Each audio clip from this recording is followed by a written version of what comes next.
যেমন আজকে আপনাদের মধ্যে কথোপকথন আলোচনা হয় বিভিন্ন ফতোয়া মাসলা মাসাইল নিয়ে, তো ওই সময়ের আলেম ওলামারা তাদের বইয়ে লিখছে যে চেঙ্গিস কা হালাকু খাঁ, এই মঙ্গোলীয়রা এরাই হয়তো ইয়াজুজ আর মাজুজ।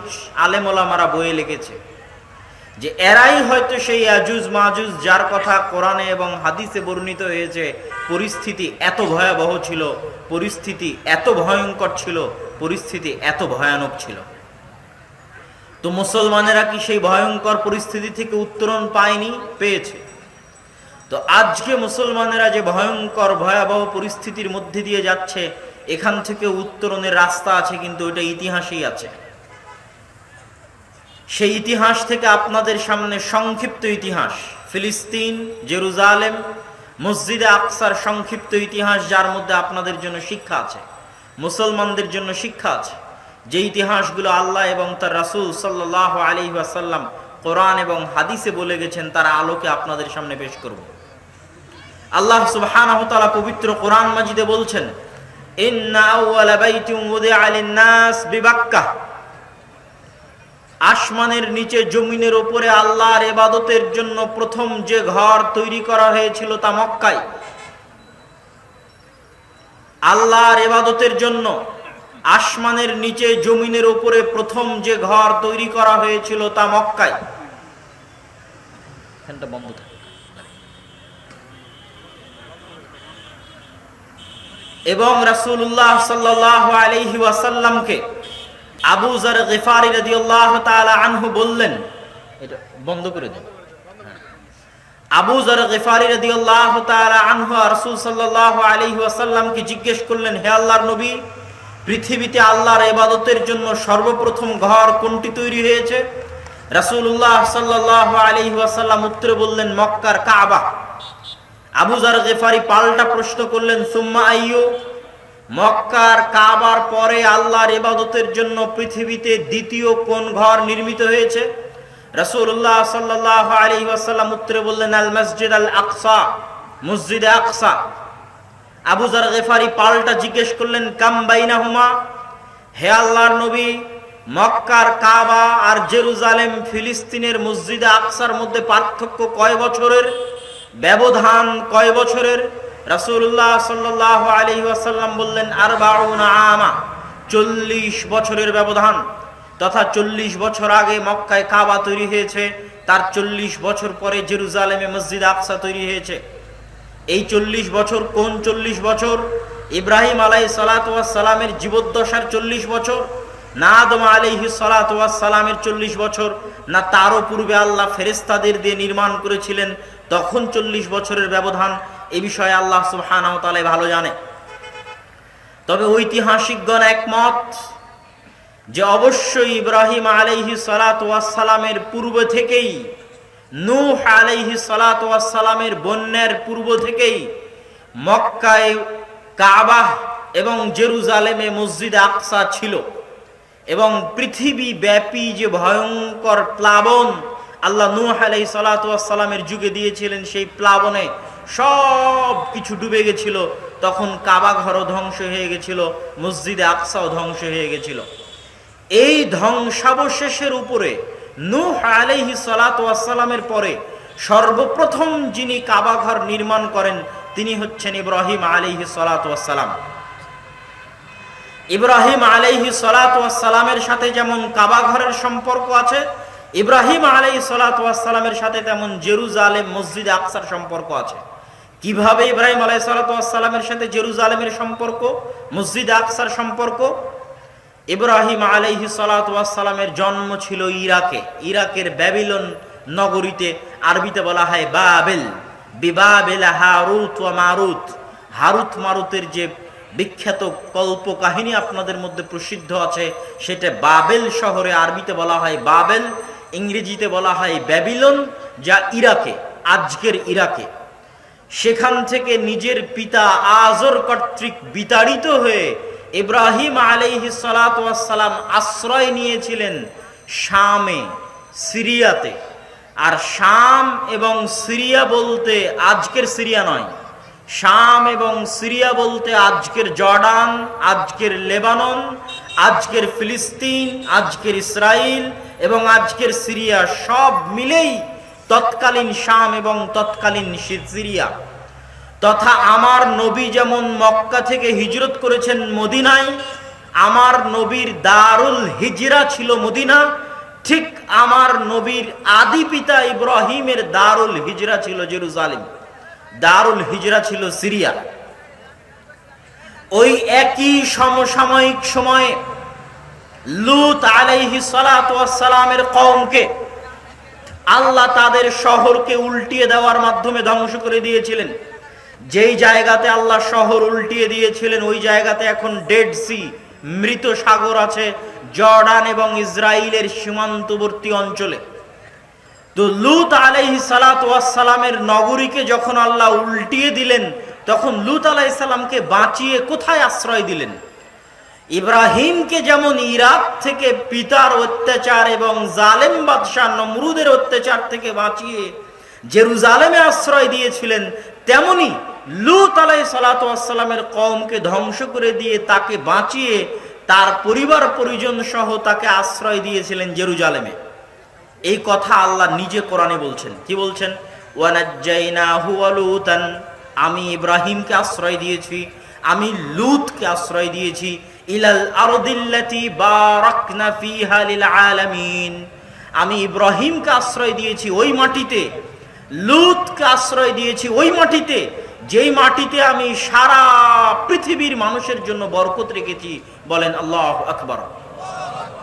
আল্লাহ কোরআনে বলছেন জেরুজালেমের মাটিতে সারা পৃথিবীর মানুষের জন্য বরকত আছে। ফিলিস্তিনের আল মসজিদ আল আকসার মাটিতে সারা পৃথিবীর মানুষের জন্য বরকত আছে। এখনো কোরআনে এই আয়াত এভাবেই লিপিবদ্ধ আছে এবং আল্লাহ বলছেন এখানে আমি আশ্রয় দিয়েছি ইব্রাহিমকে, এখানে আমি আশ্রয় দিয়েছি লূতকে।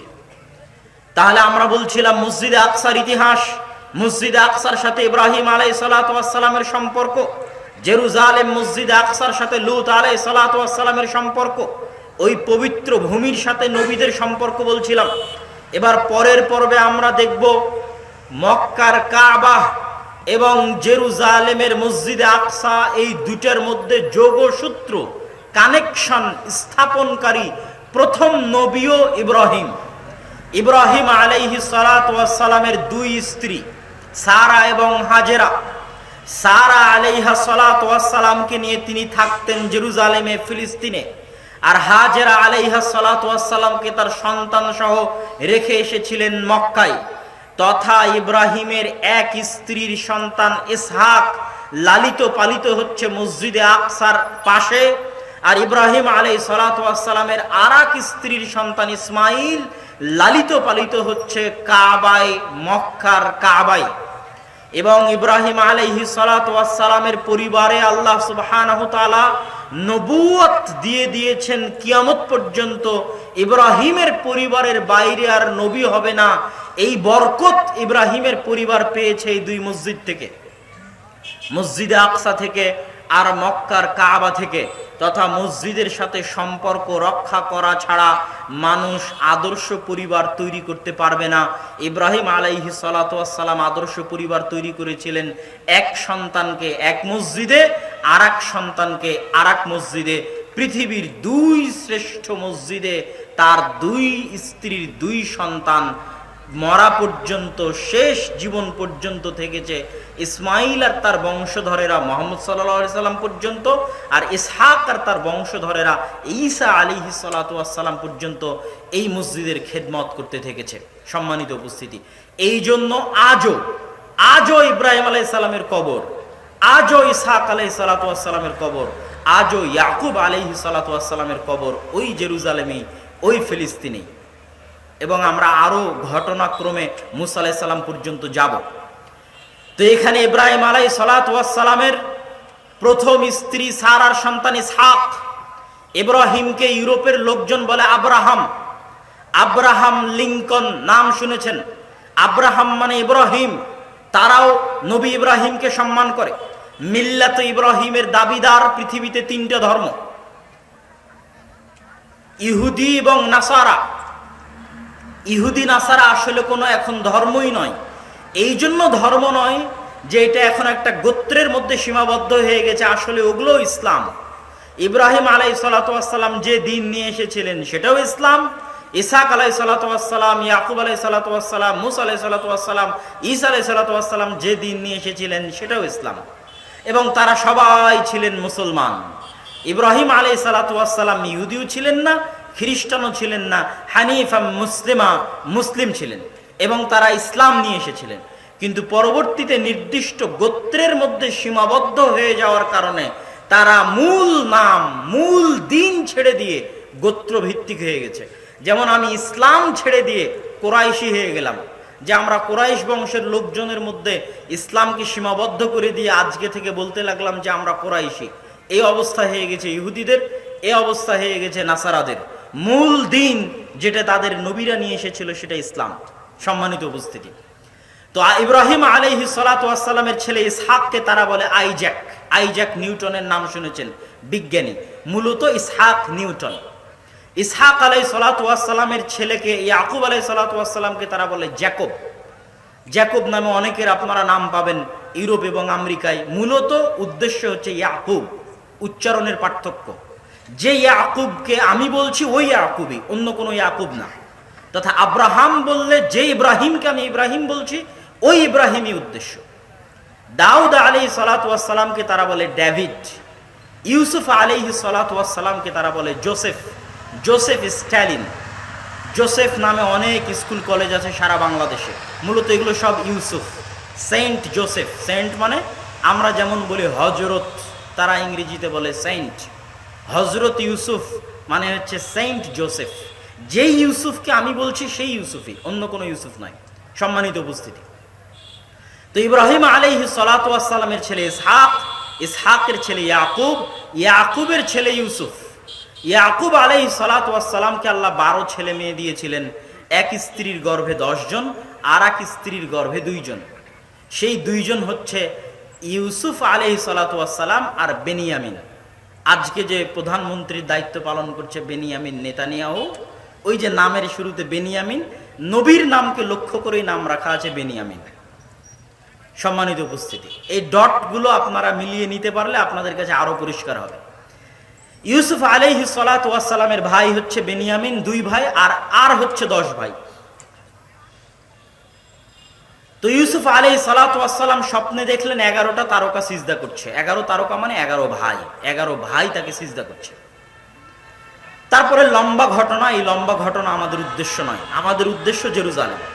তো ইউসুফ আলাইহিস সালাম কিভাবে কুয়া থেকে জেলখানায় মিশরের বাদশার কাছে কৃতদাস হিসেবে বিক্রি হয়ে সেখানে মিথ্যা অপবাদ নিয়ে জেলখানায় গিয়ে জেলখানা থেকে অর্থমন্ত্রী হলেন। কোথায় অর্থমন্ত্রী হলেন? মিশরে। আর তার বাপ আর তার 11 ভাই কোথায় আছে? ফিলিস্তিনে। আজকেও মিশর আর ফিলিস্তিন ম্যাপে ওই রকমই, ওই কালে যে রকম ছিল। আজকেও গাজাতে আপনি কোনো ত্রাণ দিতে পারবেন না মিশরের সীমান্ত ছাড়া। একমাত্র মিশরের সীমান্ত দিয়েই গাজাতে ত্রাণ পৌঁছানো সম্ভব। গাজার রাফা ক্রসিং দিয়ে, মিশরের রাফা ক্রসিং দিয়ে গাজায় ত্রাণ পৌঁছানো সম্ভব। ওই কালেও মিশর আর ফিলিস্তিনের যোগাযোগ ছিল এরকম, মানে বেশি, যাতায়াত বেশি। আজকে যেমন ফিলিস্তিন আর মিশরের যাতায়াত বেশি। তো এই জন্য ইউসুফ আলাইহিস সালাম মূলত ফিলিস্তিনের কুয়া থেকে উঠে বাজারে বিক্রি হয়ে গেছিলেন মিশরে। আর বাপদাদা ছিল ফিলিস্তিনে, ইয়াকুব এবং তার 11 ভাই। উনি ওনাদেরকে ডেকে পাঠালেন, ওনারা মিশরে গেলেন। 70 জনের বিশাল পরিবার নিয়ে ইয়াকুব আলাইহিস সালাম মিশরে গেলেন। 200 এবং 250 বছর যাবত, ইউসুফ আলাইহিস সালামের মৃত্যুর পরেও 200-250 বছর যাবত ইয়াকুব আলাইহিস সালামের সন্তানেরা তথা বানু ইসরাইলেরা এই মিশরে সুখে শান্তিতে বসবাস করতে লাগলো, ক্ষমতার ভাগীদার হয়ে। তারপরে ফেরাউন যখন ক্ষমতা দখল করে নিল, এবার আসছে মুসা। তাহলে ইউসুফের প্রায় 400 বছর পরে মুসা, মনে রাখতে হবে। ইউসুফ আলাইহিস সালাতু ওয়াস সালামের প্রায় 400 বছর পরে ওই বংশে তথা ইব্রাহিমের বংশে, ইসহাকের বংশে, ইয়াকুবের বংশে, ওই বংশেই মুসা আলাইহিস সালাতু ওয়াস সালামের জন্ম। তখন ফেরাউনের অত্যাচার চলতেছে 100-150 বছর যাবত। কি অত্যাচার? শিশু হত্যা। আজকে যেমন তারা টার্গেট করে শিশু হত্যা করছে ফিলিস্তিনের, একদম ইচ্ছাকৃতভাবে টার্গেট করে যে শিশু হত্যা করতে হবে, এইভাবে ফেরাউন টার্গেট করে ইচ্ছা করে শিশু হত্যা করত। আজকে যেমন তারা ইচ্ছা করে টার্গেট করে বানু ইসমাইলের আমরা হচ্ছে বানু ইসমাইল, উম্মতে মুহাম্মাদি হচ্ছে বানু ইসমাইল। বানু ইসমাইলের মুসলমানের সন্তানদের টার্গেট করে হত্যা করতেছে শিশুদেরকে। ওই কালের ফেরাউন বানু ইসরাইলের সন্তানদের টার্গেট করে হত্যা করত। আল্লাহ সুবহানাহু ওয়া তাআলা মুসা আলাইহিস সালাতু ওয়াস সালামকে সেই ষড়যন্ত্রের মধ্যে থেকে বাঁচিয়ে তাকে নবুয়ত দিলেন। লম্বা ঘটনা। আমাদের টার্গেট জেরুজালেম। মুসা আলাইহিস সালাতু ওয়াস সালামের উপর যখন ফাইনাল অ্যাটাকে গেল ফেরাউন, মুসা আলাইহিস সালাম পালাচ্ছেন। পালাতে পালাতে সমুদ্রে রাস্তা তৈরি হলো 12টা। 12টা রাস্তা কেন? ওই যে ইয়াকুব আলাইহিস সালামের 12 সন্তান ছিল, 12 সন্তানের জন্য 12 রাস্তা। 12 রাস্তা দিয়ে সমুদ্র অতিক্রম করে যেখানে গেলেন সেটা সিনাই মরুভূমি। আজকেও লোহিত সাগরের ওই পারে ফিলিস্তিনের সাথে লাগানো গুগল ম্যাপে গেলে দেখবেন যে সিনাই মরুভূমি। ওই সিনাই মরুভূমিতেই তুর পাহাড় আছে, যেই তুর পাহাড়ে মুসা আলাইহিস সালাতু ওয়াস সালাম তাওরাত আল্লাহর পক্ষ থেকে রিসিভ করেছিলেন, পেয়েছিলেন, ওই সিনাই মরুভূমিতে আছে। আর মরুভূমি হওয়াতে কোনো পানি ছিল না, মরুভূমি হওয়াতে কোনো খাবার ছিল না। এই জন্য আল্লাহ পাথর ফেটে ঝর্ণা প্রবাহিত করেছিলেন তাদের জন্য। আসমান থেকে খাবার পাঠাতেন, মান্নার সালোয়া। আসমান থেকে মান্না সালোয়া কিভাবে আসতো? আসমান থেকে মান্না সালোয়া পাখির আকৃতিতে তাদের বাড়িতে আসতো। তারা পাখি ধরে সেটা জবাই করত, অথবা গাছে তারা কোনো পাত্র রেখে আসতো, সেই পাত্রে আসমান থেকে খাবার আসতো এবং সেই খাবার তারা ভক্ষণ করত। কেননা মরুভূমিতে কোনো খাবার উৎপাদনের ব্যবস্থা ছিল না। তো মুসা আলাইহিস সালাতু ওয়াস সালাম ফেরাউন ডুবে যাওয়ার পরে মিশরে ফেরত গেলেন না কেন? এখান থেকেই বুঝবেন জেরুজালেমের কানেকশন। মুসা আলাইহিস সালাতু ওয়াস সালাম মূলত মিশর থেকে পালিয়ে যাচ্ছিলেন না। মুসা আলাইহিস সালাতু ওয়াস সালাম মূলত ফিরে যাচ্ছিলেন ওই যে 400 বছর আগে তার আদি পিতা ইয়াকুব 70 জনের পরিবার নিয়ে ফিলিস্তিন থেকে মিশরে আসলো। তার দাদা, তার বাবা ইব্রাহিম, ইসহাক সব কোথায় বসবাস করত? সব ফিলিস্তিনে, জেরুজালেমে বসবাস করত। ইয়াকুব কোথায় বসবাস করত? ফিলিস্তিনে, জেরুজালেমে বসবাস করত। ওই নিজের বাপদাদার আদি ভিটায় ফিরে যাচ্ছিলেন, মিশর থেকে পালিয়ে যাচ্ছিলেন না। এই জন্য তিনি পুনরায় আর মিশরে ফিরে আসেননি। কিন্তু দুঃখজনক হলেও সত্য যে ওই সময়ে ফিলিস্তিনে, আজকের এই ফিলিস্তিনে, আজকের এই জেরুজালেমে তৎকালীন বিশ্বের সবচেয়ে শক্তিশালী পাওয়ারফুল গোত্র বসবাস করত। তারা হচ্ছে আমালেকা। আজকে যেমন বিশ্বের সবচেয়ে শক্তিশালীরা দখল করে রেখেছে, তৎকালীন বিশ্বের সবচেয়ে শক্তিশালীরা দখল করে রেখেছিল। মুসা আলাইহিস সালামের উপর আল্লাহর আদেশ আসলো, যুদ্ধ করতে হবে, যুদ্ধ করে বিজয় করতে হবে জেরুজালেম। মুসা আলাইহিস সালাতু ওয়াস সালাম তার কওমকে বললেন, ইয়া কওমি দুখুলুল আরদাল মুকাদ্দাসাহ, হে আমার কওম, আল্লাহ তোমাদেরকে আদেশ দিয়েছে এই পবিত্র ভূমি জেরুজালেম বিজয় করতে হবে। উদখুলু, এই পবিত্র ভূমি জেরুজালেমে তোমরা প্রবেশ করো। আল্লাতী কাতাবাল্লাহু লাকুম, যেই মাটি, যেই ভূমি আল্লাহ তোমাদের জন্য লিখে রেখেছেন। যদি তোমরা এই যুদ্ধ থেকে পিছপা হও, ফাতানকালিবু খাসিরিন, তাহলে তোমরা ক্ষতিগ্রস্ত হবে। বানু ইসরাইলেরা কি বললো জানেন? বানু ইসরাইল বলে, ইয়া মুসা ইন্না ফিহা কওমান জাব্বারিন, মুসা ওখানে তো দুনিয়ার সবচেয়ে শক্তিশালী মানুষজন বসবাস করে। আজকে যেমন বিশ্বের সবচেয়ে শক্তিশালী মানুষজন ওখানে বসবাস করে, তৎকালীন বিশ্বের সবচেয়ে শক্তিশালী মানুষজন ওখানে বসবাস করত। ওয়া ইন্না লান নাদখুলাহা হাত্তা ইয়াখরুজু মিনহা, এই বিশ্বের সবচেয়ে শক্তিশালী মানুষ, এরা যদি নিজে থেকে এই শহর না ছাড়ে, আমাদের পক্ষে সম্ভব নয় এই শহর বিজয় করা। ইযহাব আনতা ওয়া রাব্বুকা ফাকাতিলা, মুসা তুমি আর তোমার আল্লাহ গিয়ে যুদ্ধ করো, আর আমরা এখানে বসে থাকলাম, তুমি আর তোমার আল্লাহ যুদ্ধ করে বিজয় করো, তারপরে আমরা আসবো। বলেন নাউজুবিল্লাহ। এদেরকেই 2 দিন আগে আল্লাহ ফেরাউনের কবল থেকে বাঁচালো। কত বড় নিমক হারাম কওম! 2 দিন হয়নি তাদের উপর যে জুলুমের স্টিম রোলার চলছিল, ফেরাউন তাদের শিশু সন্তানদের হত্যা করত, ওই ফেরাউনকে তাদের চোখের সামনে আল্লাহ ডুবিয়ে দিয়েছেন। ওয়া আনতুম তানজুরুন ওয়া ইয নাজ্জাইনাকুম মিন আলি ফিরআউনা ইয়াসুমুনাকুম সুআল আযাব ইউযাববিহুনা আবনাকুম ওয়া ইস্তাহিউনা নিসাআকুম। এই বানু ইসরাঈলেরা, তোমরা স্মরণ করো ওই দিনের কথা, যেই দিন আমি ফেরাউনকে তোমাদের চোখের সামনে ডুবিয়ে দিয়েছি, যেই ফেরাউন তোমাদের ছেলে সন্তানদের ধরে ধরে জবাই করত। আর আজকে 2 দিন যায়নি, আল্লাহ আদেশ দিল যুদ্ধ করার জন্য, বলে আপনি আর আপনার আল্লাহ গিয়ে যুদ্ধ করেন। নাউযুবিল্লাহি মিন যালিক। এই জন্য আল্লাহ তাদেরকে চিরদিনের জন্য অভিশপ্ত বানিয়ে দিয়েছে। আরো যত সামনে যাবেন তত দেখবেন কেন আল্লাহ কোরআন মাজিদে তাদের জন্য বলেছে গায়রিল মাগদুবি আলাইহিম, অভিশপ্তদের রাস্তা চাই না। ইহদিনাস সিরাতাল মুস্তাকিম সিরাতাল্লাযীনা আন'আমতা আলাইহিম গায়রিল মাগদুবি আলাইহিম, অভিশপ্তদের রাস্তা চায় না। এই অভিশপ্ত এরাই, যাদের বর্ণনা আল্লাহ কোরআন মাজিদে দিচ্ছেন, এরাই সেই অভিশপ্ত। নবীদের সাথে এই ধরনের আচরণের কারণে তারা অভিশপ্ত হয়ে গেছে। আর এই কথাই সাহাবীরা বদরের দিন আল্লাহর নবীকে বলেছিলেন। যেই দিন বদরের দিন সাহাবীরা 313 জন ছিলেন, সেই দিন সাহাবীরা আল্লাহর নবীকে বলেছিলেন, আমরা মুসার কওমের মতো আপনাকে বলবো না যে আপনি আর আপনার আল্লাহ গিয়ে যুদ্ধ করেন। আপনি সাগরে ঝাঁপ দিতে বললে সাগরে ঝাঁপ দিব, আগুনে ঝাঁপ দিতে বললে আগুনে ঝাঁপ দিব। আপনার সাথে জীবনে এবং মরণে মুসার কওম, মুসার আলাইহিস সালাতু ওয়াস সালামের সাথে যা বলেছিল, আমরা আনসার এবং মুহাজিররা আপনাকে তা বলবো না। এটা উম্মতে মুহাম্মাদের বৈশিষ্ট্য। সামি'না ওয়া আতা'না, শুনলাম এবং মেনে নিলাম। সম্মানিত উপস্থিতি, যখন আল্লাহর এত দয়া এত নেয়ামত থাকার পরেও চোখের সামনে পাথর ফেটে ঝর্ণা তৈরি হচ্ছে, চোখের সামনে জান্নাত থেকে খাবার আসতেছে, চোখের সামনে ফেরাউনকে ডুবে যেতে দেখলো, তারপরেও এত বড় নিমক হারামি মুসা আলাইহিস সালাম সহ্য করতে পারলেন না। মুসা আলাইহিস সালাতু ওয়াস সালাম আল্লাহর কাছে বললেন, আল্লাহ আর সম্ভব নয়, আমার জাতি থেকে আমাকে আলাদা করে দেন। আমি আমার আর আমার ভাইয়ের দায়িত্ব ছাড়া আমার জাতির দায়িত্ব নিতে পারবো না। ফাইন্নাহা মুহাররামাতুন আলাইহিম 40 সানা ইয়াতিহুনা ফিল আরজ, আল্লাহ তাদের উপর গজব নাজিল করলেন 40 বছরের। ওই সিনাই মরুভূমিতে 40 বছর যাবত ঘুরতে থাকবে, এটা তাদের জন্য আল্লাহ গজব দিয়ে দিলেন।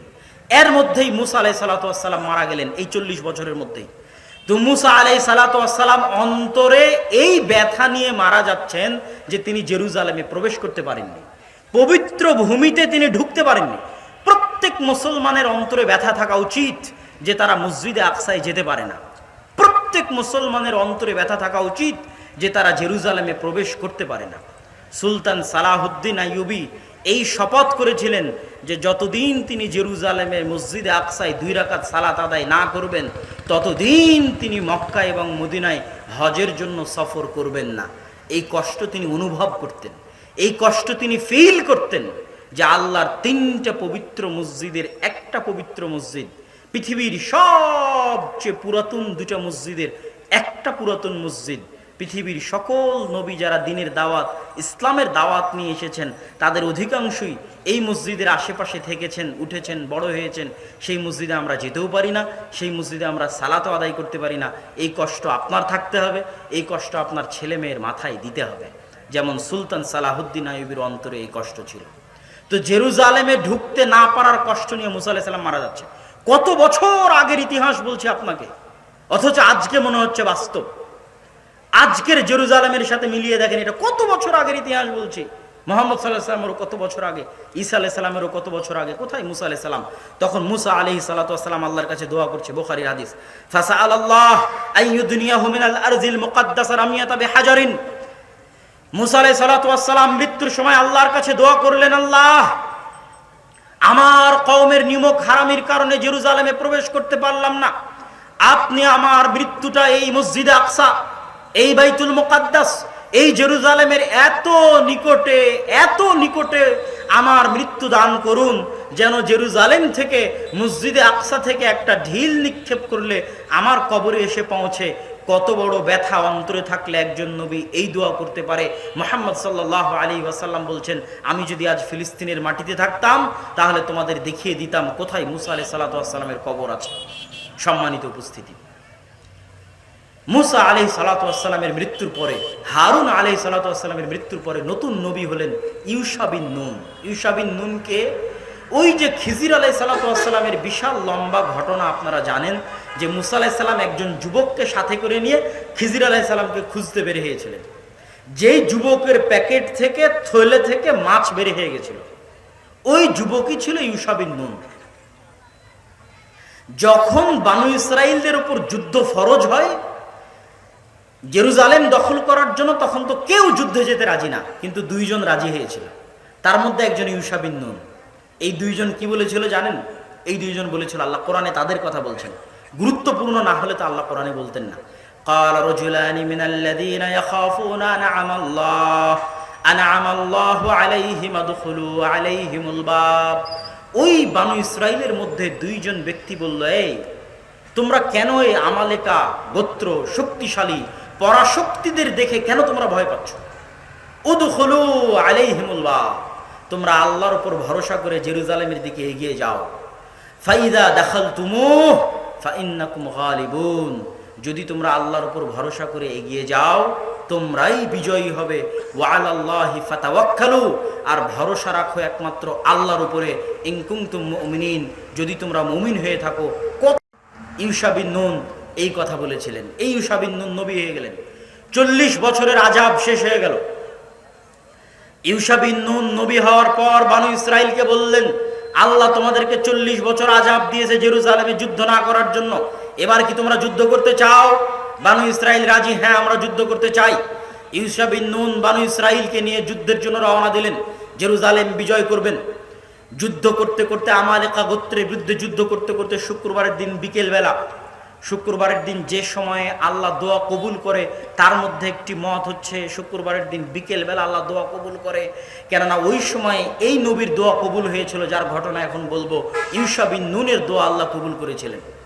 তো শুক্রবারের দিন বিকেল বেলা যুদ্ধ জয় জয় ভাব, কিন্তু শুক্রবারের সূর্য ডুবলেই শনিবার হবে।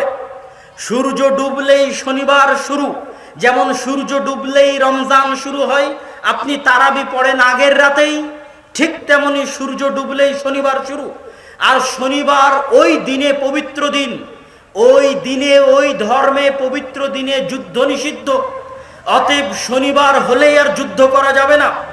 যুদ্ধ না করা মানে বিজয় বন্ধ হয়ে যাওয়া। পরের দিন আবার একই জাজবা একই শক্তি নিয়ে পুনরায় যুদ্ধ শুরু করা অনেক কঠিন। ইউশা বিন নুন যখন দেখলেন যে কি বিপদের মধ্যে তিনি পড়ে গেছেন, আজ শুক্রবারের দিন আসর পর যুদ্ধ জয় জয় হবে, এমন সময়ে শনিবারের সন্ধ্যা যদি হয়ে যায় যুদ্ধ বন্ধ হয়ে যাবে। ইউশা বিন নুন আল্লাহর কাছে দোয়া করলেন। কি দোয়া করলেন? ইউশা বিন নুন সূর্যকে লক্ষ্য করে বললেন, সহিহ বুখারীর হাদিস, ইন্নাকা মা'মুরা ওয়া আনা মা'মুরুন আল্লাহুম্মা হবিসহা আলাইনা। হাদিস সহিহ। ইউশা বিন নুন সূর্যকে লক্ষ্য করে বললেন, ইন্নাকা মা'মুরা, এই সূর্য তুমি আল্লাহর আদেশে আদিষ্ট। ওয়া আনা মা'মুরুন, আর আমিও আল্লাহর আদেশে আদিষ্ট। আল্লাহুম্মা হবিসনা, হে আল্লাহ আজকে আপনি আমাদের এই জেরুজালেম বিজয় সম্পূর্ণ করতে দেওয়ার জন্য আপনার সূর্যকে থামিয়ে দিন। বলেন আল্লাহু আকবার। রাসূলুল্লাহ সাল্লাল্লাহু আলাইহি ওয়াসাল্লাম বলছেন, ইন্না শামসা লাম তুহবাস লিবাশারিন ইল্লা লিইউশা। আল্লাহ পৃথিবী সৃষ্টি করার পরে কোনোদিন সূর্যকে থামাননি, কোনোদিন না। আল্লাহর নবী বলছেন, আমাদের নবী মুহাম্মদ সাল্লাল্লাহু আলাইহি ওয়াসাল্লাম বলছেন, শুধু ইউশা বিন নুনের দোয়ার কারণে আল্লাহ সূর্যকে থামিয়ে দিয়েছিলেন যেন তারা মসজিদে আকসা জেরুজালেম বিজয় করতে পারে। বলেন আল্লাহু আকবার। এটাই হচ্ছে ঈমান, তাকওয়া, পরহেজগারিতা। শক্তি দিয়ে বিজয় আসে না, তাকওয়া পরহেজগারিতা ঈমান দিয়ে বিজয় আসে।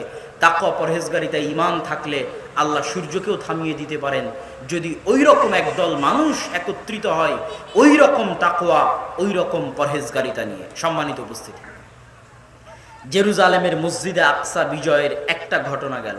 আর একটা ঘটনা একটু সংক্ষেপে বলি, তারপরে আমাদের নবীর জীবনীতে চলে আসব। আজ পর্যন্ত পৃথিবীর ইতিহাসের সবচেয়ে বড় সাম্রাজ্য জেরুজালেমে প্রতিষ্ঠা হয়েছিল দাউদ আর সুলাইমানের সাম্রাজ্য আলাইহিমা সলাতু ওয়াস সালাম। তাদের বাপ বেটার চাইতে বড় সাম্রাজ্য পৃথিবীতে আর আগেও কোনোদিন হয়নি, পরেও কোনোদিন হবে না। ওই সাম্রাজ্যের হেডকোয়ার্টার ছিল, সেন্টার ছিল মসজিদে আকসা এবং জেরুজালেম। এটা তৈরি হলো কিভাবে? ওই ইউশা বিন নুনের মৃত্যুর পরে যখন বানু ইসরাইলেরা আবার পথভ্রষ্ট হয়ে গেল, আবার তারা এই জেরুজালেম থেকে বিতাড়িত হয়ে গেল, তখন ওই সময়ের একজন নবী যার নাম কোরআনে নাই, কিন্তু তাওরাত জাবুর ইনজিলে বলা আছে শামুয়েল নবী নামে, কিন্তু কোরআনে শুধু নবী আছে, নবী শুধু নবী বলা আছে, নাম বলা নাই। ওই নবীর কাছে গিয়ে বানু ইসরাইল বলল, আমরা আমাদের ঘরে ফিরে যেতে চাই, জেরুজালেমে ফিরে যেতে চাই, আপনি আমাদের জন্য একজন বাদশাহ নির্ধারণ করে দিন। তখন তাদের জন্য বাদশাহ নির্ধারণ করে দিলেন তালুত। তারা অভিযোগ উত্থাপন করলো, লম্বা ঘটনা, আমরা না যাই। তলুত শ্যামুয়েল নবীকে সাথে করে নিয়ে 1600 থেকে 2000 বাহিনীর সদস্য নিয়ে জেরুজালেমের উদ্দেশ্যে রওনা দিলেন। আল্লাহ আদেশ দিলেন, তোমাদের জন্য পরীক্ষা আছে রাস্তায়। রাস্তায় নদী পড়বে, রাস্তায় সমুদ্র পড়বে। এই নদী এই সমুদ্রে কেউ পানি পান করতে পারবে না। ফামান শারিবা, যে ব্যক্তি এই নদী এই সমুদ্র থেকে পানি পান করবে ও যুদ্ধে অংশগ্রহণে অযোগ্য বলে বিবেচিত হবে, যুদ্ধে সে অংশগ্রহণ করতে পারবে না। পরীক্ষায় সবাই ফেল করলো, মাত্র 313 জন পরীক্ষায় টিকলো। এই 313 জনের মধ্যে একজন ছিলেন নবী দাউদ। বয়স তখন 17 থেকে 20, তখনও নবী হননি।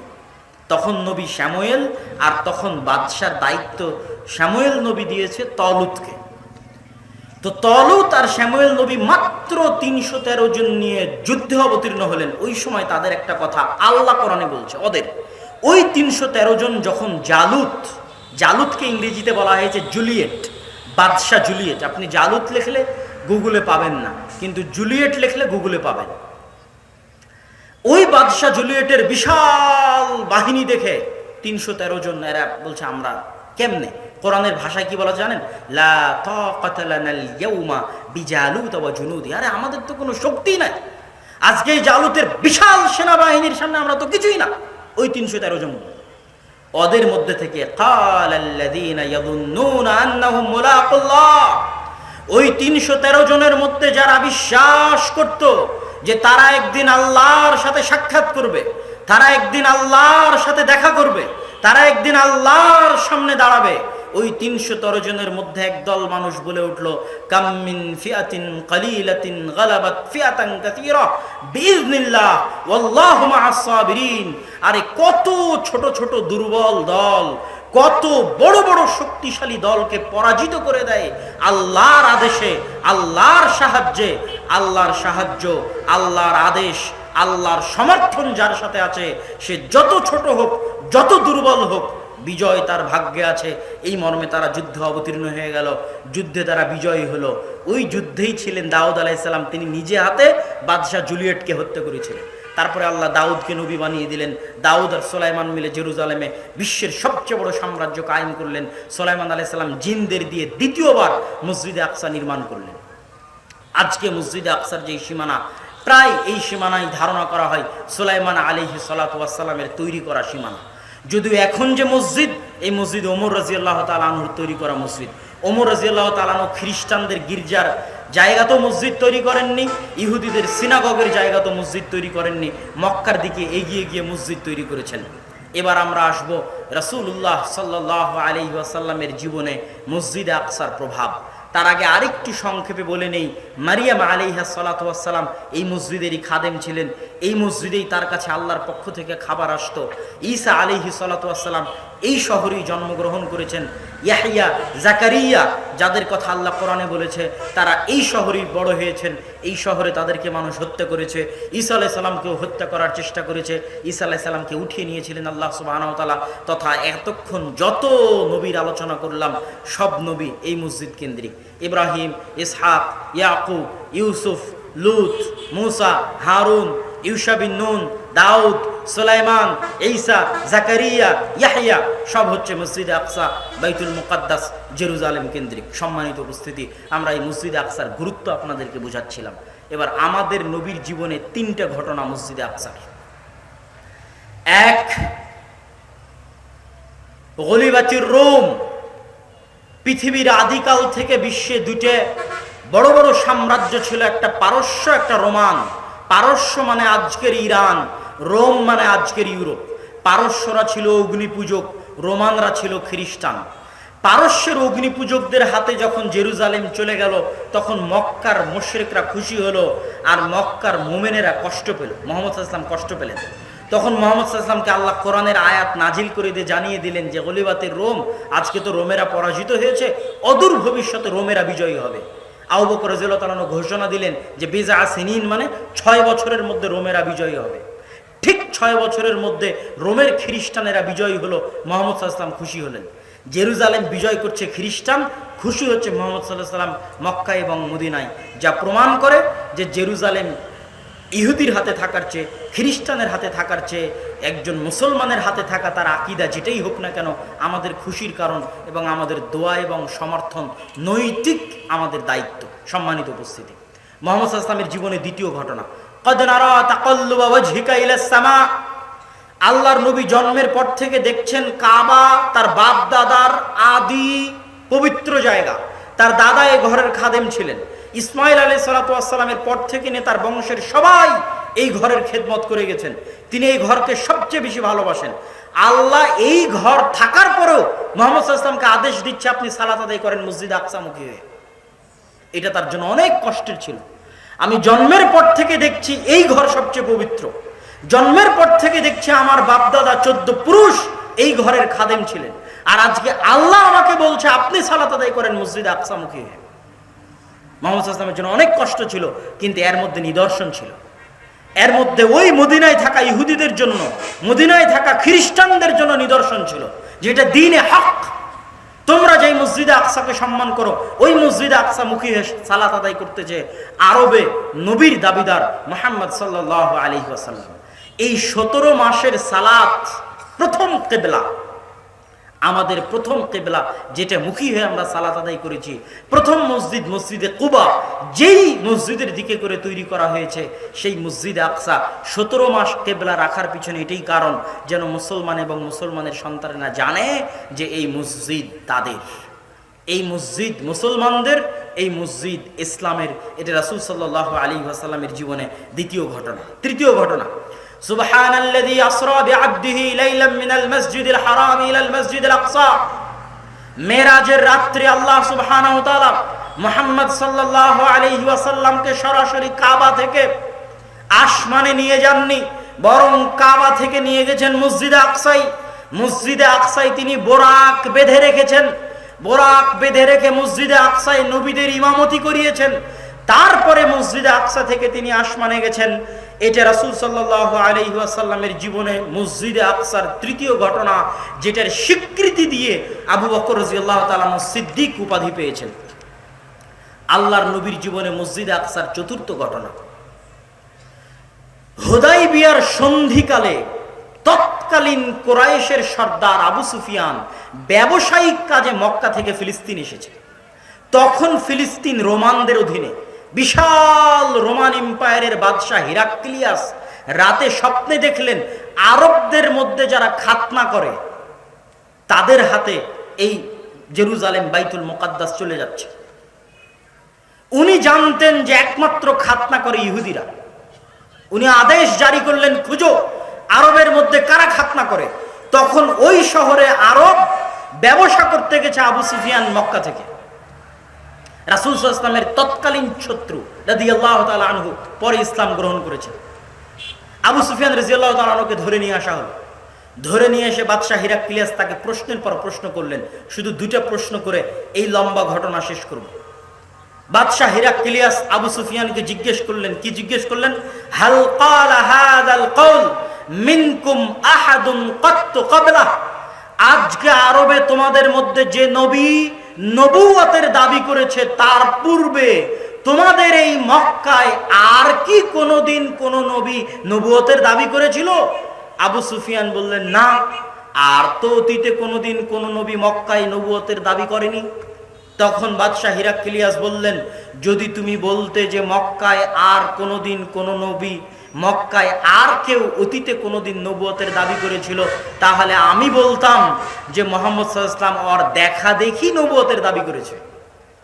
তো এতদিনে তো ইসমাইলের বংশে আল্লাহ কোনো নবী পাঠায়নি, তো দাবি করবে কে? কেউ দাবি করেনি। যত নবুয়তের দাবিদার সব জেরুজালেমে। এই জন্যই তো ইহুদি এবং খ্রিস্টানেরা পথভ্রষ্ট হয়েছে, ধরা খেয়েছে। তারা অপেক্ষায় ছিল তাদের বংশে নবী আসবে। দেখে আরবে বনু ইসমাইলের বংশে নবী এসেছে। বাদশাহ হিরাক্লিয়াস বললেন, তাহলে তো দেখা দেখি নয়। মক্কায় আগে যদি গত 500,000 বছরে কেউ নবী দাবি না করে থাকে, আজ মক্কায় মুহাম্মদ সাল্লাল্লাহু আলাইহি ওয়াসাল্লাম প্রথম নবী দাবি করছে, মানে দেখা দেখি নয়। আমার দ্বিতীয় প্রশ্ন, ফাহাল কানা মিন আবাইহি মালাক। মুহাম্মাদের অতীত পুরুষ কেউ কি রাজা বাদশা ছিল সাল্লাল্লাহু আলাইহি ওয়াসাল্লাম? আবু সুফিয়ান বললেন, না, কেউ রাজা বাদশা ছিল না। বললে যদি তুমি বলতে কেউ রাজা বাদশাহ ছিল তাহলে আমি বলতাম বাপদাদার হারানো রাজত্ব ফিরে পেতে নবুয়তের ভান ধরেছে। বাপদাদার হারানো রাজত্ব ফিরে পেতে নবুয়তের ভান ধরেছে। অতীতে যখন তার বংশে কেউ রাজা ছিলই না, তাহলে তো রাজত্ব ফিরে পাওয়ারও কোনো চাহিদা নাই, তাহলে তো ঘটনা কিছু অবশ্যই আছে। এবার আরো জিজ্ঞাসা, আরো জিজ্ঞাসা। আমাদের লক্ষ্য শেষ বাক্য, বাদশাহ হিরাক্লিয়াসের বলা শেষ বাক্য।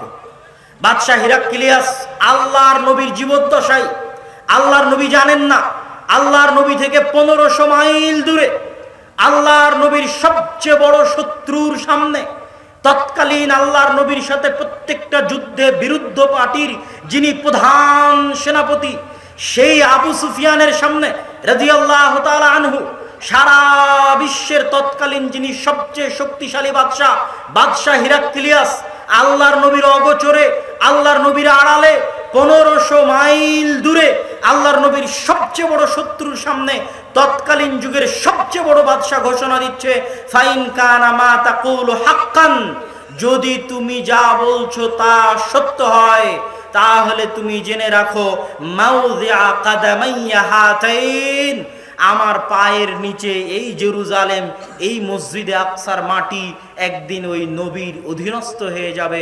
বলেন আল্লাহু আকবার। এটা আল্লাহর নবীর জীবদ্দশায় তার জীবনের সাথে সম্পৃক্ত জেরুজালেমের চতুর্থ ঘটনা, যেটা আল্লাহর নবী তখন জানতেনও না। এত বড় স্বীকৃতি তৎকালীন যুগের সবচেয়ে বড় বাদশার মুখ দিয়ে আল্লাহর নবীর সবচেয়ে বড় শত্রুর সামনে, যে এই মাটিও একদিন মুহাম্মদ সাল্লাল্লাহু আলাইহি ওয়াসাল্লামের অনুসারীদের হয়ে যাবে।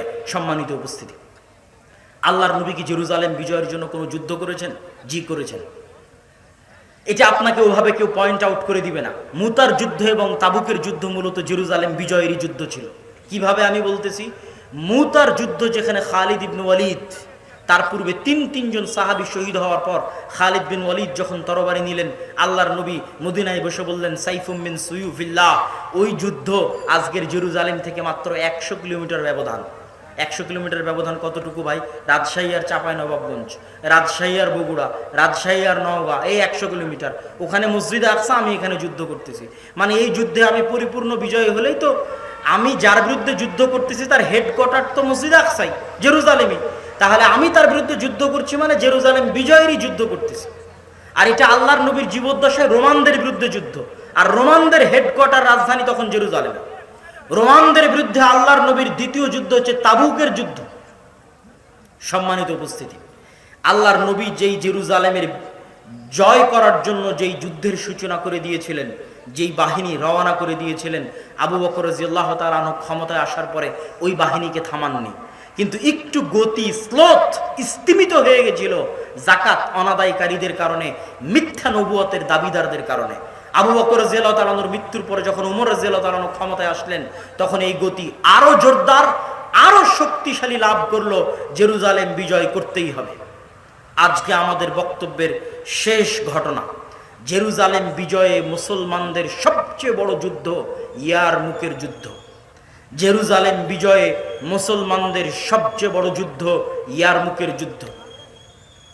ইয়ারমুকের যুদ্ধের আগে ওমর রাদিয়াল্লাহু তাআলা আনহু খালিদ বিন ওয়ালিদকে প্রধান সেনাপতির পদ থেকে সরিয়ে দিয়েছেন। খালিদ বিন ওয়ালিদকে প্রধান সেনাপতির পদ থেকে সরিয়ে আবু উবাইদা ইবনুল জাররাহকে প্রধান সেনাপতির দায়িত্ব দিয়েছেন। ইয়ারমুকের যুদ্ধে মুসলমানদের সৈন্য সংখ্যা 12,000, আর বিশাল রোমান এম্পায়ারের সৈন্য সংখ্যা 3 লক্ষ। 3 লক্ষ সেনাবাহিনীর সামনে 12,000 যোদ্ধা নিয়ে যুদ্ধ করা এক অসম কল্পনার শামিল। আবু উবাইদা ইবনুল জাররাহ চিঠি লিখলেন মদিনায় থাকা আমিরুল মুমিনিন খলিফাতুল মুসলিমিন ওমর ইবনুল খাত্তাব রাদিয়াল্লাহু তাআলা আনহুকে উদ্দেশ্য করে, যে আমিরুল মুমিনিন, যদি আজকে 12,000 সৈন্যবাহিনী 3 লক্ষ রোমান সৈন্যবাহিনীর সামনে পরাজিত হয় এবং তারা পৃষ্ঠ প্রদর্শন করে, তাহলে এটা মুসলমানদের জন্য বড় বিপর্যয় হবে, তারা দিন থেকে ফিরে যেতে পারে। অতএব আপনার কাছে করজোড়ে অনুরোধ, আপনি মদিনা থেকে অতিরিক্ত সহযোগিতা পাঠান। আজ ইয়ারমুকের যুদ্ধে 3 লক্ষ সেনাবাহিনীর বিরুদ্ধে 12,000 সেনাবাহিনী নিয়ে যুদ্ধ করা অসম্ভব। আপনি মদিনা থেকে অতিরিক্ত সহযোগিতা পাঠান। ওমর রাদিয়াল্লাহু তাআলা ওই চিঠির উল্টা পিঠে ওমর রাদিয়াল্লাহু তাআলা লিখে পাঠালেন, লা তুহাউবিশান্নাকা কিল্লাতাল মুসলিমিন ওয়া লা তুহাউবিলান্নাকা, তোমাদেরকে যেন ভীত সন্ত্রস্ত না করে মুসলমানদের কম সংখ্যা হওয়া, আর তোমাদেরকে যেন হত বিহব্বল না করে রোমানদের সংখ্যাধিক্য হওয়া। কেননা তোমরা জেনে রাখো, আল্লাহর সাহায্য যাদের সাথে আছে তারাই বেশি শক্তিশালী, আল্লাহর সাহায্য যাদের সাথে নাই তারা শক্তিশালী নয়। এই মর্মে ওমর রাদিয়াল্লাহু তাআলা চিঠি পাল্টা দিয়ে পাঠালেন কোনো সহযোগিতা ছাড়াই। ওমর রাদিয়াল্লাহু তাআলার ঈমান কত মজবুত ছিল, কত শক্তিশালী ছিল, কত পাওয়ারফুল ছিল যে তিনি ওই চিঠিরই উল্টা পিঠে পুনরায় লিখে এইভাবে পাঠিয়ে দিলেন কোনো সহযোগিতা ছাড়া। চিঠি যখন আবু উবাইদা ইবনুল জাররাহের নিকটে পৌঁছলো, উনি হতবাক, উনি সাহস করতে পারছেন না। উনি তখন সহযোগী বন্ধু, যিনি তখন প্রধান সেনাপতি নন, খালিদ বিন ওয়ালিদের সাথে পরামর্শ করছেন। পরামর্শ দেন কি করতে পারি। খালিদ বিন ওয়ালিদ বলছেন, যেহেতু আমিরুল মুমিনিন কোনো সহযোগিতা পাঠাননি, তার মানে আমিরুল মুমিনিন কোনো সহযোগিতা পাঠাবেন না। অতএব আমি আপনাকে একটা কথা বলবো, যদি আপনি শোনেন তাহলে চিন্তা ভাবনা করে দেখতে পারেন। আবু উবাইদা ইবনুল জাররাহ বললেন, ঠিক আছে বলেন কি কথা। খালিদ বিন ওয়ালিদ বললেন, আপনি প্রধান সেনাপতি, কথা ঠিক আছে, তবে ইয়ারমুকের যুদ্ধের জন্য, আজকের দিনের জন্য আপনি এই যুদ্ধের দায়িত্ব আমার উপর ছেড়ে দেন। বলেন আল্লাহু আকবার। আমি খালিদ বিন ওয়ালিদ, আমার উপর আজকের জন্য যুদ্ধের দায়িত্ব ছেড়ে দেন। আবু উবাইদা ইবনুল জাররাহ খালিদ বিন ওয়ালিদের উপর যুদ্ধের দায়িত্ব দিয়ে দিলেন। ইয়ারমুকের যুদ্ধ হয়েছিল 6 দিন। ছয় দিন মুসলমানেরা লাগাতার মাত্র 12,000 সেনাবাহিনী নিয়ে 3 লক্ষ সেনাবাহিনীর বিরুদ্ধে যুদ্ধ করে জয়লাভ করে সাহাবীরা 3-4 ভাগে ভাগ হয়ে গেলেন। আবু উবাইদা ইবনুল জাররাহ একটা দল, খালিদ বিন ওয়ালিদ একটা দল, এইভাবে 3-4 ভাগে ভাগ হয়ে শুধু শহরের পর শহর বিজয় করতে লাগলেন। আজকের গাজা তখনই বিজয় হলো। ইয়ারমুক যুদ্ধের পরের দিনই গাজা বিজয়, হাইফা বিজয়, তেল আবিব বিজয়, আজকের ইসরায়েল, ফিলিস্তিন, চারিদিক থেকে বিজয় করতে করতে করতে করতে সাহাবীরা চারিদিক থেকে জেরুজালেমকে ঘিরে নিলেন, মসজিদে আকসাকে ঘিরে নিলেন। মসজিদে আকসা ঘিরে রেখেছিলেন 1 মাস। 1 মাস ঘিরে রাখার মধ্যে ছিলেন 4,000 সাহাবী। জেরুজালেমের মসজিদে আকসা ঘিরে রেখেছিলেন প্রায় 4,000 সাহাবী। আরো সৈন্যবাহিনীর সদস্য ছিল, কিন্তু সাহাবী ছিল 4,000। প্রায় ঘিরে রেখেছিলেন 1 মাস। কেননা মুসলমানেরা যতবার জেরুজালেম বিজয় করেছে একবারও রক্তপাত হয়নি, ঘটেনি। পাদ্রির সাথে নেগোসিয়েশন চলছে।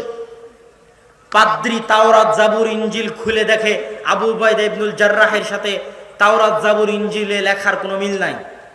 আমিরুল মুমিনিন খলিফাতুল মুসলিমিনের বর্ণনা শোনার পরে সামান্য মিল পাওয়া গেল। তখন তিনি বললেন, প্রধান পাদ্রি বলল, যদি আমিরুল মুমিনিন খলিফাতুল মুসলিমিন স্বয়ং নিজে আসে তাহলে আমরা মসজিদে আকসার চাবি, জেরুজালেমের চাবি তার হাতে সমর্পণ করে দিব। আবু উবাইদা ইবনুল জাররাহ চিঠি লিখে পাঠালেন মদিনায় খলিফাতুল মুসলিমিন আমিরুল মুমিনিনের কাছে। কি যে আপনি যদি নিজে আসেন তাহলে চাবি আপনার হাতে সমর্পণ করা হবে। ওমর রাদিয়াল্লাহু তাআলা আনহু চিঠির উল্টা পিঠে লিখে পাঠালেন, আনা আতি, আমি আসতেছি। ওই যে বিশাল প্রসিদ্ধ ঘটনা যে ওমর রাদিয়াল্লাহু তাআলা আনহু উটের পিঠে রাখাল আর তিনি রশি ধরে টানছেন, এই সত্য ঘটনা, এই সময়ের ঘটনা যখন মদিনা থেকে ওমর রাদিয়াল্লাহু তাআলা রওনা দিলেন জেরুজালেমকে উদ্দেশ্য করে, মাত্র একজন সঙ্গী সাথে নিয়ে, একজন খাদেম সাথে নিয়ে, তাও আবার পালাক্রমে, কখনো তিনি উটের পিঠে, কখনো খাদেম উটের পিঠে, এইভাবে টানতে টানতে যখন জেরুজালেমের গেটের সামনে, তখন ওমর ইবনুল খাত্তাব নিজে উটের রশি ধরে টানছেন, আর তার চাকর, তার খাদেম উটের পিঠে বসে আছে। বলেন আল্লাহু আকবার। এটা সত্য ঘটনা। আবু উবাইদা ইবনুল জাররাহ হন্তদন্ত হয়ে ছুটে আসছেন। ছুটে এসে ওমর ইবনুল খাত্তাবকে বলছেন, ইয়া আমিরুল মুমিনিন ইন্নার রোমান ইয়ানজুরু ইলাইনা নাজরাতা কিল্লাহ। আমিরুল মুমিনিন করেছেন কি? আজ হাজার হাজার পাদ্রী অপেক্ষায় আছে, হাজার হাজার সাহাবী অপেক্ষায় আছে, সুদূর মদিনা থেকে আসতেছে জেরুজালেম বিজয় করতে মুসলমানদের আমিরুল মুমিনিন খলিফাতুল মুসলিমিন। আর আপনি কি অবস্থায় আজকে এসেছেন? রোমানরা তো আমাদের নিয়ে হাসি ঠাট্টা করবে, আজকে আপনি জীর্ণ শীর্ণ জামা গায়ে দিয়ে উটের রশি ধরে টানতে টানতে আজকে আপনি জেরুজালেমে প্রবেশ করতেছেন। রোমানরা তো আমাদের নিয়ে হাসি ঠাট্টা করবে। ওমর ইবনুল খাত্তাব রাদিয়াল্লাহু তাআলা আনহু বললেন, আবু উবাইদা, এই কথা তুমি বাদ দিয়ে অন্য কেউ বললে আমি কষ্ট পেতাম না, তুমি বলাতে কষ্ট পেয়েছি। শোনো, ইন কুন্না কওমান আযিল্লাহ, আবু উবাইদা, আমরা জাহেলি যুগে মক্কায় আমাদের কোনো নামগন্ধই ছিল না। আজ থেকে 30 বছর আগের কথা যদি বলি আবু উবাইদা, আজ থেকে 40 বছর আগের কথা যদি বলি আবু উবাইদা, ওমরকে মানুষ চিনত না। আমরা ছিলাম মরুভূমির রাখাল। আজকে বাংলাদেশের চাঁপাইনবাবগঞ্জের গায়ে পাঞ্জাবি আর পরনে লুঙ্গি আর মাথায় মাথল দিয়ে কেউ যদি গরুর গাড়িতে করে বিজয় করতে যায় জেরুজালেম, আর বিশাল বিশাল পারমাণবিক বম সেট করা আছে, আর বিজয় করতে গেছে জেরুজালেম, ঘটনা কিছুটা ওই রকমই, কিন্তু এটা সম্ভব। ওমর রাদিয়াল্লাহু তাআলা আনহু বললেন, কোথায় ছিলাম 30 বছর আগে, কোথায় 40 বছর আগে? কুন্না কওমান আযিল্লাহ, পৃথিবীতে আমাদেরকে কেউ চিনত না। আর আজকে কোথায়? আজকে আমি ওমরকে আল্লাহ কোথায় পৌঁছে দিয়েছে? কোন শহর বিজয় করতে এসেছি? কোন শহর? এই মসজিদই সেই মসজিদ, যেই মসজিদের এত বিশাল ঘটনা শুনলেন। এই মসজিদই সেই মসজিদ, যেই মসজিদে মারিয়াম আল্লাহর ইবাদত করত, যেই মসজিদে মারিয়ামের জন্য আল্লাহর খাবার আসতো আসমান থেকে, জান্নাত থেকে। এই মসজিদ, এই শহর সেই শহর, যেই শহরে ঈসা আলাইহিস সালামের জন্ম হয়েছে। এই শহর সেই শহর যেখানে ইয়াহইয়া এবং জাকারিয়া মারা গেছে। এই শহর সেই শহর যেখানে ইব্রাহিম মারা গেছে, ইসহাক মারা গেছে, ইয়াকুব মারা গেছে, লূত মারা গেছে। এই শহর সেই শহর যেই শহর বিজয়ের জন্য আল্লাহ সূর্য থামিয়ে দিয়েছিলেন।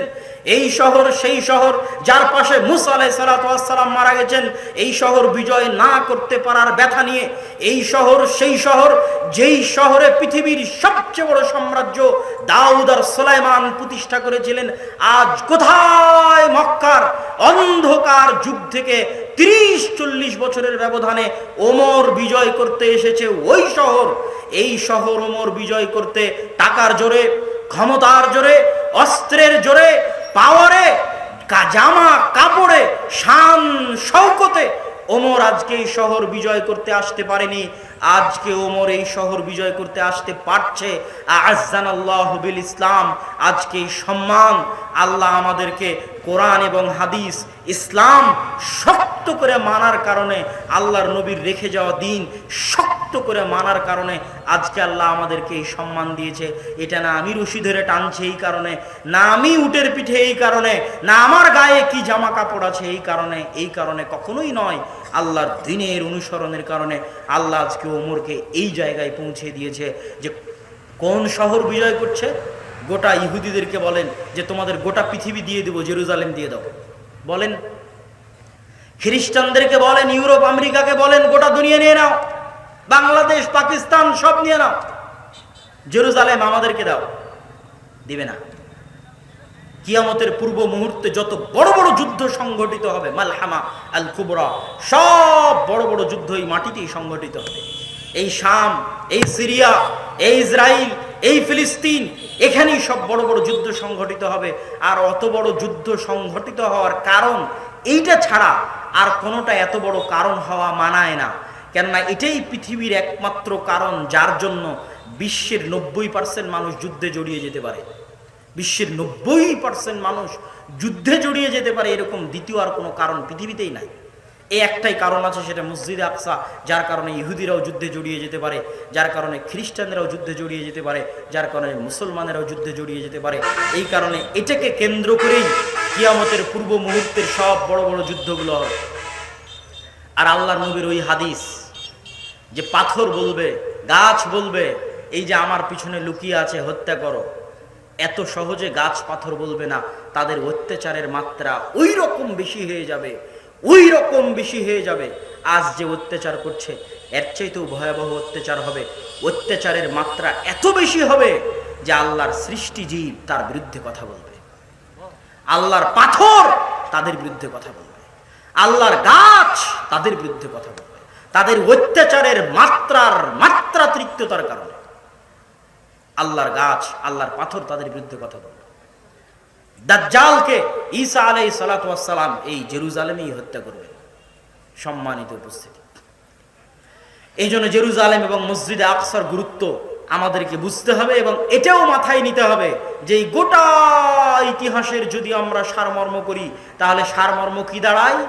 ইউশা বিন নুন ক্ষমতা দিয়ে জেরুজালেম বিজয় করেনি, দাউদ আর তালুত ক্ষমতা দিয়ে জেরুজালেম বিজয় করেনি, ওমর রাদিয়াল্লাহু তাআলা আনহু ক্ষমতা দিয়ে বিজয় করেনি, সালাহুদ্দিন আইয়ুবিও ক্ষমতা দিয়ে জেরুজালেম বিজয় করেনি। আল্লাহর সাহায্য, আল্লাহর দয়া, আল্লাহর সাহায্য, আল্লাহর দয়া, আল্লাহর রহমত কেন এসেছিল? তাদের মধ্যে তাকওয়া, পরহেজগারিতা, দিনদারিতা ছিল। আজকে আমরা মুসলমানেরা আল্লাহর সাহায্য চাচ্ছি, আমরা কতটুকু দিন মানি? আর যারা আমাদের উপর জুলুম করতেছে ওরা মুখে কয়জন দাড়ি রাখে? আর যারা নির্যাতিত হচ্ছে তারা কয়জন রাখে? পরীক্ষা করেন, মাপেন।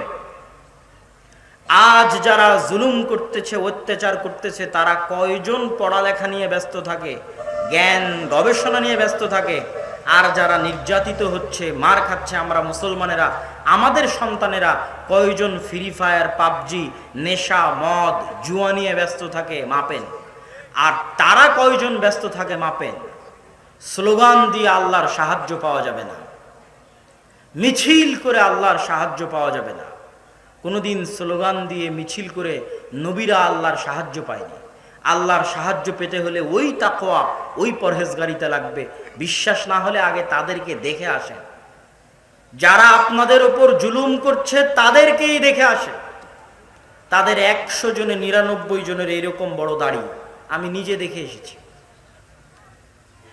100 জনের 99 জন এইরকম বড় দাড়ি।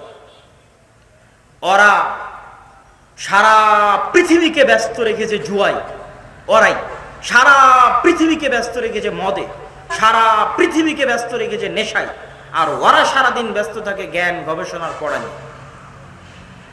ওরা চায় আপনাদের ছেলে মেয়েরা যদি নেশাগ্রস্ত হয়, নেশাগ্রস্ত হওয়া মানেই গোলাম হয়ে যাওয়া, নেশাগ্রস্ত হওয়া মানেই অশিক্ষিত হওয়া। আর এরকম লক্ষ কোটি নেশাগ্রস্ত মানুষকে ভেড়ি বকরির মতো, পশু পাখির মতো হত্যা করা সহজ। নেশাগ্রস্ত জুয়াগ্রস্ত মানুষকে, শিক্ষাবিহীন মানুষকে ভেড়ি বকরির মতো হত্যা করা, পঙ্গপালের মতো হত্যা করা সহজ। এই জন্য সারা দুনিয়াতে তাদের ইনভেস্ট যে এদেরকে এগুলোর পিছনে ব্যস্ত রাখো। তারা কোটি কোটি টাকা ইনভেস্ট করেছে যেন আপনি সন্তান কম নেন। ওদের কয়টা সন্তান যান? আজকে গিয়ে গণেন, যেই দেশ মুসলমানদের উপর অত্যাচার করছে তাদের গড়ে কয়টা করে সন্তান?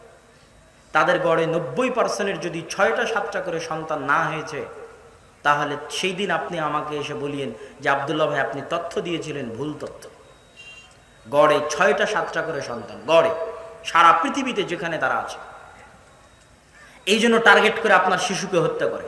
কেন গাজায় শিশুকে হত্যা করতেছে? টার্গেট, ওখানে টার্গেট করে বম দিয়ে হত্যা করতেছে। আর এখানে সারা পৃথিবীতে আপনাদের মাথায় ঢুকিয়ে দিয়েছে ছেলে হোক মেয়ে হোক দুটি সন্তানই যথেষ্ট, এই থিওরি দিয়ে অসংখ্য সন্তানকে হত্যা করতেছে। কিন্তু সে সন্তান নিচ্ছে 6টা 7টা 10টা করে। বিশ্বাস না হলে আমি দেখে এসেছি, এই জন্য বলতেছি। আমি না দেখলে আমি আপনাকে এভাবে জোর দিয়ে তাকিদ দিয়ে বলতাম না। ফ্রান্সের রাজধানী প্যারিসে আইফেল টাওয়ারের সামনে রাত 12টায় যারা মদ খায়, জুয়া খায়, সিগারেট খায়, ওদের কয়টা সাদা চামড়ার দেখে আসে? আমি নিজে দেখে এসে আপনাকে বলছি কয়টা সাদা চামড়া। সবগুলো মুসলমানের ছেলে মেয়ে, আলজেরিয়া, মরক্কো, আফ্রিকা থেকে গেছে। ওরাই বসে থেকে রাত 12টায় ওখানে আড্ডা দিচ্ছে, মদ খাচ্ছে, জুয়া খাচ্ছে, বিড়ি খাচ্ছে, সিগারেট খাচ্ছে। নেটিভ নাই বললেই চলে, তথা ফ্রান্সের সাদা চামড়া নাই বললেই চলে। সারা বিশ্বে মুসলমানদের এই যে ভয়াবহ চারিত্রিক নৈতিক অধপতন, এটা কোথায় থেকে এসেছে? এটাও আগে আমি বুঝতাম না। এখন ইউরোপ সফরের পরে বুঝি যে কেন আমরা এরকম হয়ে গেলাম। এটা আমি এখন ধরে ফেলেছি যে আমাদের ক্যান্সার কোথায়। ওই যে আপনারা আশ্চর্য হলেন না যে বানু ইসরাইল চোখের সামনে দেখলো যে ফেরাউন ডুবে গেল, চোখের সামনে দেখছে পাথর থেকে ঝর্ণা বের হচ্ছে, চোখের সামনে দেখছে আসমান থেকে খাবার আসতেছে, তারপরও কেমনে বলছে যে আল্লাহর আপনি গিয়ে যুদ্ধ করেন? আশ্চর্য না? আশ্চর্য না বলেন? আশ্চর্য। কারণ কি জানেন? ওই যে 200-300 বছর ফেরাউন ওদের উপর জুলুম করেছে, তো জুলুমের ঠেলায়, অত্যাচারের ঠেলায় মন হয়ে গেছে ছোট। কথা কি আমার বুঝতে পারছেন? মানুষ যখন স্বাধীন চলতে পারে না, স্বাধীন বলতে পারে না, স্বাধীন লিখতে পারে না, গোলাম থাকে, তখন তার চারিত্রিক বিকৃতি ঘটে। তো বানু ইসরাইলেরা 300 বছর গোলাম ছিল ফেরাউনের। 300 বছরের গোলামিতে চরিত্র নষ্ট হয়ে গেছে। একটা ধনী ঘরের আদর্শ ছেলে, যার টাকার সমস্যা নাই, যার বাপ মায়ের আদর্শ আছে, তার মন মানসিকতা কেমন উদার হবে, আর একজন যে মানুষের কাছে চেয়ে চিনতে খায়, ভিক্ষা করে খায়, তার মন মানসিকতা কত সংকীর্ণ হবে, তার চিন্তা কত ছোট হবে, আপনার সমাজে বাস্তব দেখতে পাবেন। তাহলে যেই বানু ইসরাইল 300 বছর গোলাম ছিল, ওর চিন্তা তো এরকমই ছোট হবে। কথায় কথায় ছোট উত্তরে আপনি আর আপনার আল্লাহ গিয়ে যুদ্ধ করেন, মন মানসিকতা ছোট হয়ে গেছে। এইবার আসেন মুসলমানদের কাছে। আমাদের মুসলমানদের সারা বিশ্বের সবচেয়ে বড় ক্যান্সার। মুসলমানদের সারা বিশ্বের সবচেয়ে বড় ক্যান্সার হচ্ছে ঔপনিবেশিক শাসন আমল, কলোনিয়াল সিস্টেম। যারা শিক্ষিত ছেলেপেলে আছে তারা অবশ্যই ঔপনিবেশিক শাসন আমল সম্পর্কে, কলোনিয়াল সিস্টেম সম্পর্কে পড়বে। আজকে আমরা বাংলাদেশের মুসলমানেরা আমাদের যে চারিত্রিক অধপতন, নৈতিক অধপতন, আমরা যেভাবে কামড়া কামড়ি করি, মারামারি করি, হিংসা বিদ্বেষ করি, বিদেশে উন্নত দেশগুলোতে গিয়ে দেখবেন যে তাদের মধ্যে এগুলো নাই। তাহলে আমরা বাঙালিরা কেন সারাদিন নিজেরা নিজেরা কামড়া কামড়ি নিয়ে ব্যস্ত, নিজেরা নিজেরা মারামারি নিয়ে ব্যস্ত, অথচ ইউরোপ আমেরিকার উন্নত দেশের মানুষজন এগুলো নিয়ে ব্যস্ত না? তার একটাই কারণ, আমাদের চরিত্র নষ্ট হয়েছে 200 বছরে। আমাদের ভারত, পাকিস্তান, বাংলাদেশের মুসলমানদের চরিত্র কত বছরে নষ্ট হয়েছে বলেন তো? একটু সবাই বলেন, কত বছরে নষ্ট হয়েছে? 200 বছর। 200 বছর ব্রিটিশদের গোলামি করেছি আমরা। 200 বছর ব্রিটিশদের গোলামি করার আগে যে মুসলমানেরা ছিল এই ভারতে, এই বাংলাদেশে, এই পাকিস্তানে, তারা আমাদের মতো ছিল না। মানে তাদের মন মানসিকতা আমাদের মতো ছোট ছিল না, তাদের মন মানসিকতা আমাদের মতো সংকীর্ণ ছিল না, ওরা ছিল স্বাধীন চেতা। আমাদের চরিত্র নষ্ট হয়ে গেছে 200 বছরে, যে 200 বছর আমরা ব্রিটিশের অধীনে ছিলাম। ছোট হতে হতে হতে কত ছোট হয়ে গেছে, স্যার বলা স্বভাবে পরিণত হয়ে গেছে। ইংরেজি শিখতে হবে, শিখে চাকরি বাকরি করতে হবে, সরকারি চাকরি নিতে হবে, ইংরেজি না শিখলে হবে না। জন্মগত মেন্টাল গোলামি তৈরি হয়েছে 200 বছরে। 200 বছর যাবৎ গোলাম থাকতে থাকতে থাকতে থাকতে আমরা সারা বাংলাদেশের সব মানুষ মেন্টালি গোলাম। মানে গত 60-70 বছরও আমরা ওই গোলামির ধাক্কা থেকে বেরিয়ে আসতে পারিনি। এটা আমি কখন অনুভব করলাম? যখন দেখলাম কি রে, ফ্রান্সের রাজধানী প্যারিসে আইফেল টাওয়ারে যারা সিগারেট খাচ্ছে, বিড়ি খাচ্ছে, মদ খাচ্ছে, সবগুলো মুসলমান। কেন কেন মুসলমান? ফ্রান্সের সাদা চামড়ার খ্রিস্টানেরা কোথায়? তখন তদন্ত করে দেখা গেল এরা ওই দেশের মুসলমান যেই দেশকে ফ্রান্স শাসন করত 150-200 বছর। আমাদের ভারত, পাকিস্তান, বাংলাদেশকে শাসন করত ব্রিটিশ। এই জন্য আমরা শিখেছি ইংরেজি। ফ্রান্স এবার যে দেশকে শাসন করেছে ওরা শিখেছে ফরাসি। আমি বুঝতাম না যে মদিনা বিশ্ববিদ্যালয়ে আফ্রিকান কান্ট্রি থেকে আসা আমার ক্লাসমেট সে ফরাসি কেন জানে। বাড়ি আলজেরিয়া, বাড়ি নাইজেরিয়া, জানে ফরাসি। ফরাসি তো ফ্রান্সের ভাষা। তখন বুঝলাম, ওহো, আমরা যেমন 200 বছর গোলামি করেছি ব্রিটিশের, দিয়ে আমরা ইংরেজি শিখেছি, জন্মগত গোলাম হয়েছি। আরে এরাও তো জন্মগত গোলাম। গোটা পৃথিবীর সব মুসলমানই যে জন্মগত গোলাম। তখন আমার কাছে সামারি বের হয়ে গেল যে মুসলমানদের ক্যান্সার কোথায়। মুসলমানদের ক্যান্সার হচ্ছে প্রায় দীর্ঘ 150-200 বছর যাবৎ সারা পৃথিবীর সব মুসলমান দেশগুলোতে কোনো না কোনো ইউরোপিয়ান কান্ট্রির কলোনি ছিল, কোনো না কোনো ইউরোপিয়ান কান্ট্রির উপনিবেশ ছিল। তো যে দেশে যার উপনিবেশ ছিল ওই দেশের মানুষজন ওই দেশে বেশি। ইংল্যান্ডে কোন দেশের মানুষ বেশি? ভারত, পাকিস্তান, বাংলাদেশের মানুষ বেশি। ভারত, পাকিস্তান, বাংলাদেশের মানুষের সেকেন্ড ল্যাঙ্গুয়েজ কি? ইংরেজি। তাহলে ফ্রান্সে কোন দেশের মানুষ বেশি? আফ্রিকার মানুষ বেশি। তাহলে স্পেনে কোন দেশের মানুষ বেশি? মরক্কোর মানুষ বেশি। আজকে এখন পর্যন্ত ভাগ্যিস ভালো ব্রিটিশরা আমাদেরকে একটু বেশি স্বাধীনতা দিয়ে গেছিল। ফ্রান্স তো আফ্রিকান মুসলমানদেরকে টাকা কেন্দ্রীয় ব্যাংকে রাখার পর্যন্ত স্বাধীনতা দেয়নি।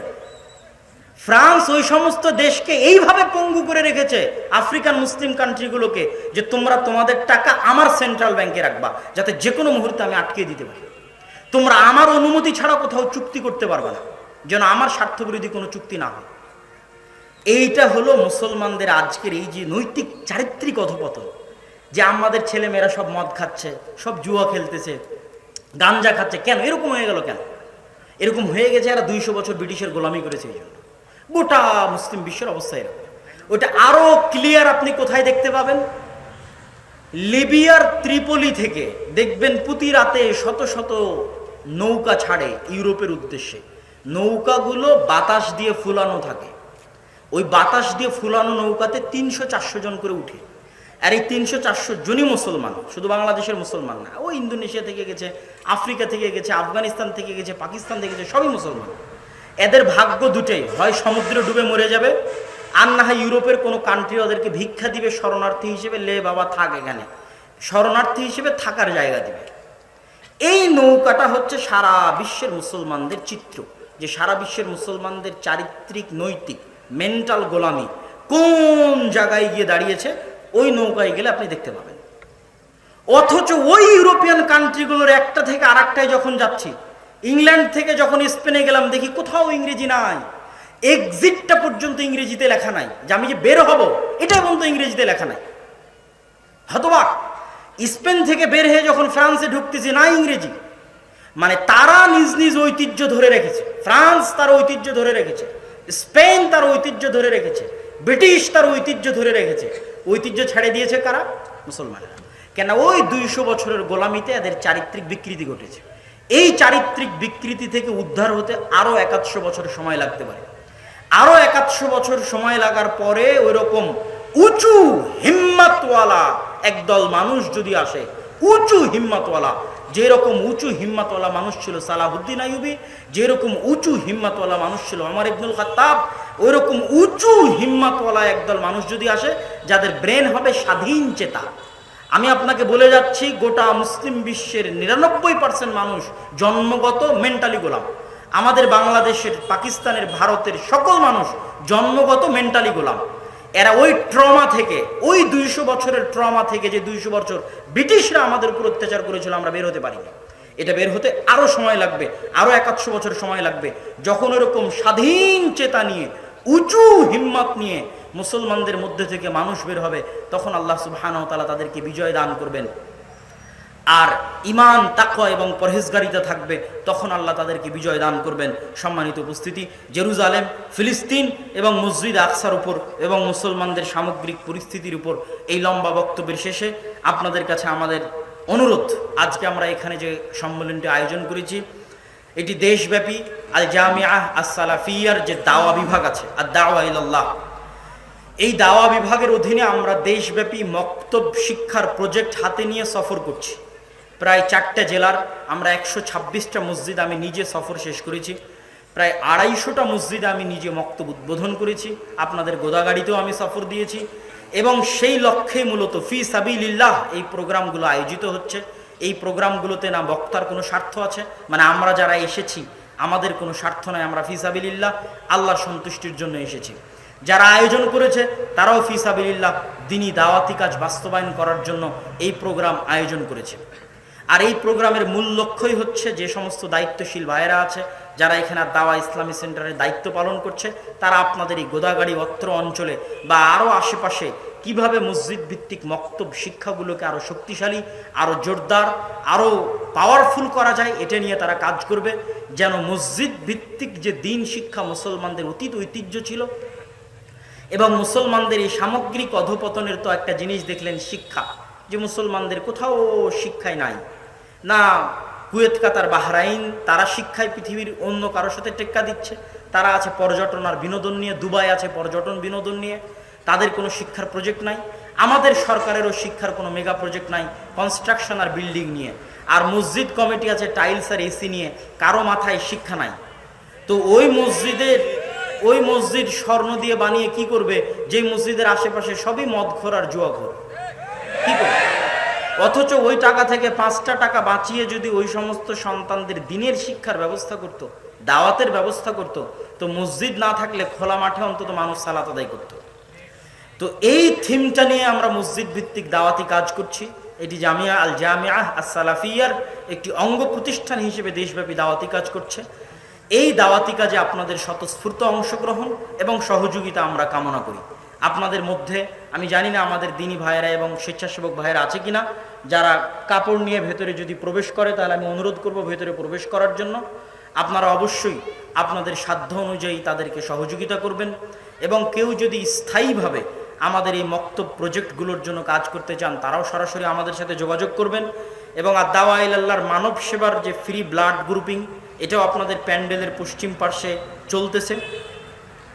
ক্যান্সারে আক্রান্ত রোগীদের জন্য ব্লাড কালেকশন চলতেছে। আপনারা যারা ব্লাড ডোনেট করতে পারবেন তারা অবশ্যই যাওয়ার চেষ্টা করবেন। সালাফি কনফারেন্স আল জামিয়া সালাফিয়া ডাঙ্গিপাড়া পবায় আছে 23 ও 24 নভেম্বর। আল জামিয়া সালাফিয়া ডাঙ্গিপাড়া পবা রাজশাহীতে সালাফি কনফারেন্স 23 ও 24 নভেম্বর। উপস্থিত হওয়ার চেষ্টা করবেন। এখান থেকে দিনী ভাইয়েরা যাবে, তাদের সাথে সম্পর্ক রক্ষা করে একসাথে একত্রিত হয়ে যাওয়ার চেষ্টা করবেন। মাসিক আল ইতিসাম নিয়মিত নেওয়ার চেষ্টা করবেন। প্রতি মাসে এখন একটা নতুন লেখা আমার আসতেছে জেরুজালেম নিয়ে।